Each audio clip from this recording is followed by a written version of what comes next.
आषाढी एकादशीला नेमकं काय करावं, चला सविस्तर जाणून घेऊया. आषाढी एकादशी हा भगवान श्रीहरी विष्णू आणि श्री विठ्ठलाच्या भक्तीचा अत्यंत पवित्र दिवस मानला जातो. या दिवशी सकाळची पूजा भक्तिभावाने आणि शास्त्रानुसार केल्यास मनःशांती, पुण्यप्राप्ती आणि आध्यात्मिक उन्नती मिळते अशी श्रद्धा आहे. आता सकाळची पूजा कशी करावी, तर आषाढी एकादशीच्या दिवशी शक्य असल्यास ब्रह्ममुहूर्तात उठावं, म्हणजे सूर्योदयापूर्वी सुमारे 1.5 तास आधी उठावं. या वेळेला वातावरण सात्विक आणि सकारात्मक असतं. उठल्यानंतर प्रथम भगवान श्रीहरी विष्णू, श्रीहरी विठ्ठल आणि कुलदेवतांचं स्मरण करून दिवसाची सुरुवात करावी. स्नान करून शरीर आणि मन शुद्ध करावं. शक्य असल्यास गंगाजल किंवा तुळशीची पानं स्नानाच्या पाण्यात टाकावी. त्यानंतर स्वच्छ, सात्विक आणि शक्यतो पांढरे, पिवळे किंवा भगव्या रंगाचे वस्त्र परिधान करावे. हे रंग पवित्रता, भक्ती आणि सात्विकतेचे प्रतीक मानले जातात. त्यानंतर पूजा करण्यापूर्वी देवघर किंवा पूजेचं ठिकाण स्वच्छ करावं. भगवान श्रीहरी विष्णू, श्रीहरी विठ्ठल, रुक्मिणी, श्रीकृष्ण किंवा श्री लक्ष्मीनारायण यांच्या मूर्ती किंवा प्रतिमेसमोर स्वच्छ वस्त्र अंथरावं. समई किंवा तुपाचा दिवा लावून अगरबत्ती किंवा धूप प्रज्वलित करावा. वातावरण प्रसन्न आणि भक्तिमय ठेवावं. आता आषाढी एकादशीची पूजा कशी करावी या संबंधित वेगळा व्हिडिओ तुम्हाला आमच्या चॅनलवर पाहायला मिळेलच. त्यानंतर आषाढी एकादशीच्या दिवशी तुळशी पूजनाला विशेष महत्त्व आहे. तुळस ही भगवान श्रीहरी विष्णू आणि श्रीहरी विठ्ठल यांना अतिशय प्रिय मानली जाते. त्यामुळे या दिवशी भक्तिभावाने तुळशीची पूजा करावी. सर्वप्रथम तुळशी समोर दिवा लावावा. त्यानंतर हळद, कुंकू, अक्षता आणि फुलं अर्पण करावी. आता आषाढी एकादशीच्या दिवशी तुळशी पूजन कसं करावं आणि कोणता मंत्र म्हणावा ज्यामुळे तुमची इच्छापूर्ती होऊ शकते, या संबंधित सुद्धा वेगळी माहिती तुम्हाला आमच्या चॅनलवर पाहायला मिळेलच. याचबरोबर शक्य असल्यास तुळशीला हार आणि फुलांची माळ अर्पण करून तुळशीला नमस्कार करून 11, 21 किंवा 108 प्रदक्षिणा घालाव्या आणि ओम तुलसै नमः या मंत्राचा जप करत राहावा. भगवान श्रीहरी विष्णू आणि श्री विठ्ठल यांच्या चरणी तुळस अर्पण करावी. शास्त्रानुसार तुळशीशिवाय भगवान श्रीहरी विष्णूंची पूजा अपूर्ण मानली जाते. त्यामुळे पूजेत तुळशी पत्राचा समावेश अवश्य करावा. आषाढी एकादशीच्या दिवशी तुळशीची पूजा करताना तुळशीला पाणी अर्पण करू नये असं सांगितलं जातं.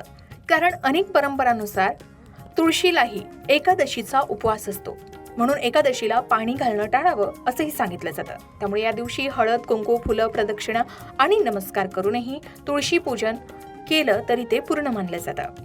शिवाय आषाढी एकादशीचे सर्वात मोठे आणि सर्वश्रेष्ठ साधन म्हणजे भगवंताचे अखंड नामस्मरण. वारकरी संप्रदायात असं म्हटलं जातं की कलियुगात नामस्मरणा इतका सोपा आणि प्रभावी साधना मार्ग दुसरा नाही. त्यामुळे या दिवशी शक्य तितक्या वेळ विठ्ठल विठ्ठल, रामकृष्ण हरी, जय जय रामकृष्ण हरी किंवा ओम नमो भगवते वासुदेवाय या मंत्राचा जप करत राहावा.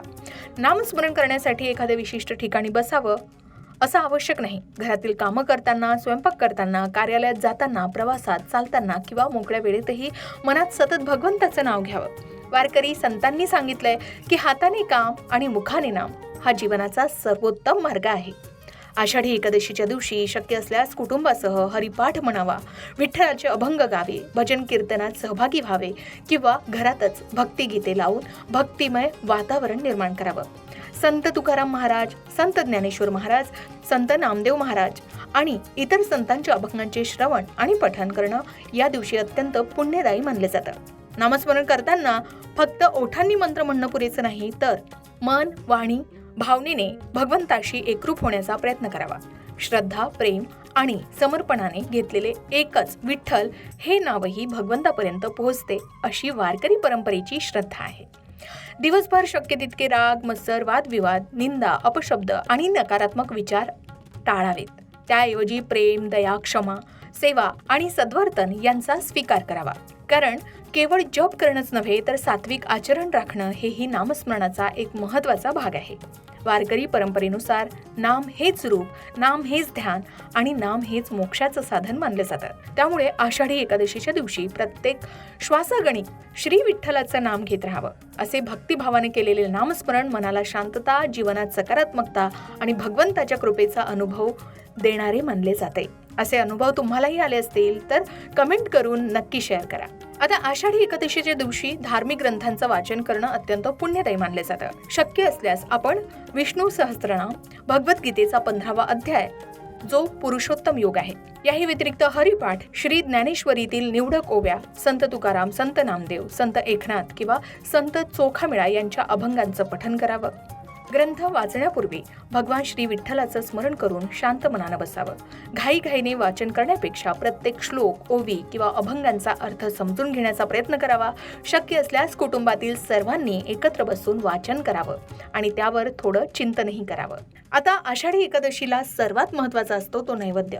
आषाढी एकादशीच्या दिवशी भक्त उपवास करतात, परंतु भगवान श्री विठ्ठल किंवा श्री विष्णूंना उपवास नसतो. त्यामुळे आपल्या परंपरेनुसार आणि कुळाचारानुसार देवाला नैवेद्य अर्पण करावा. विशेषतः पंढरपूरच्या श्री विठ्ठल मंदिरात एकादशीच्या दिवशी पूर्ण जेवणाचा नैवेद्य अर्पण करण्याची परंपरा आहे. यात वरण, भात, तूप, भाजी, पोळी किंवा इतर सात्विक पदार्थ अर्पण केले जातात. यावरून देवाला उपवास नसून भक्तांनी श्रद्धेनुसार उपवास करावा असा संदेश मिळतो. घरातही आपल्या परंपरेनुसार देवाला वरण, भात, तूप, दूध, फळं, पंचामृत किंवा इतर सात्विक नैवेद्य अर्पण करू शकता. त्यानंतर काही क्षण शांत बसून भगवान श्री विठ्ठलाचं ध्यान करावं आणि नंतर प्रसाद ग्रहण करावा. आता भक्तांचा उपवास असतो पण देवाचा उपवास नसतो, ही वारकरी परंपरेतील भावना स्पष्ट सांगितलेली आहे. मात्र काही कुटुंबांमध्ये कुळाचारानुसार एकादशीला देवाला फक्त फराळाचा किंवा फळांचा नैवेद्य दाखवण्याची ही परंपरा असते. त्यामुळे आपल्या घरच्या परंपरेनुसार नैवेद्य अर्पण करणं योग्य मानले जातं. मग तुम्ही देवाला कोणता नैवेद्य अर्पण करता हे कमेंट करून सांगा. आता द्वादशीचं पारण कसं करावं हे महत्त्वाचं आहे. आषाढी एकादशीचा उपवास जितका महत्त्वाचा आहे तितकेच द्वादशीच्या दिवशी योग्य वेळी पारण करणं शास्त्रात महत्त्वाचं मानलं गेलंय. उपवास करून द्वादशीला पारण न केल्यास उपवासाचं पूर्ण फळ मिळत नाही अशी धर्मशास्त्रातील मान्यता आहे. त्यामुळे द्वादशीच्या दिवशी ठरलेल्या पारणाच्या वेळेत उपवास सोडावा. सकाळी लवकर उठावं, स्नान करावं, स्वच्छ वस्त्र परिधान करावीत आणि त्यानंतर भगवान श्री हरिविष्णू, श्री विठ्ठल, रुक्मिणी यांची विधिवत पूजा करावी. देवाला चंदन, अक्षता, फुलं, तुळशीपत्र अर्पण करून धूप, दीप आणि नैवेद्य दाखवावा.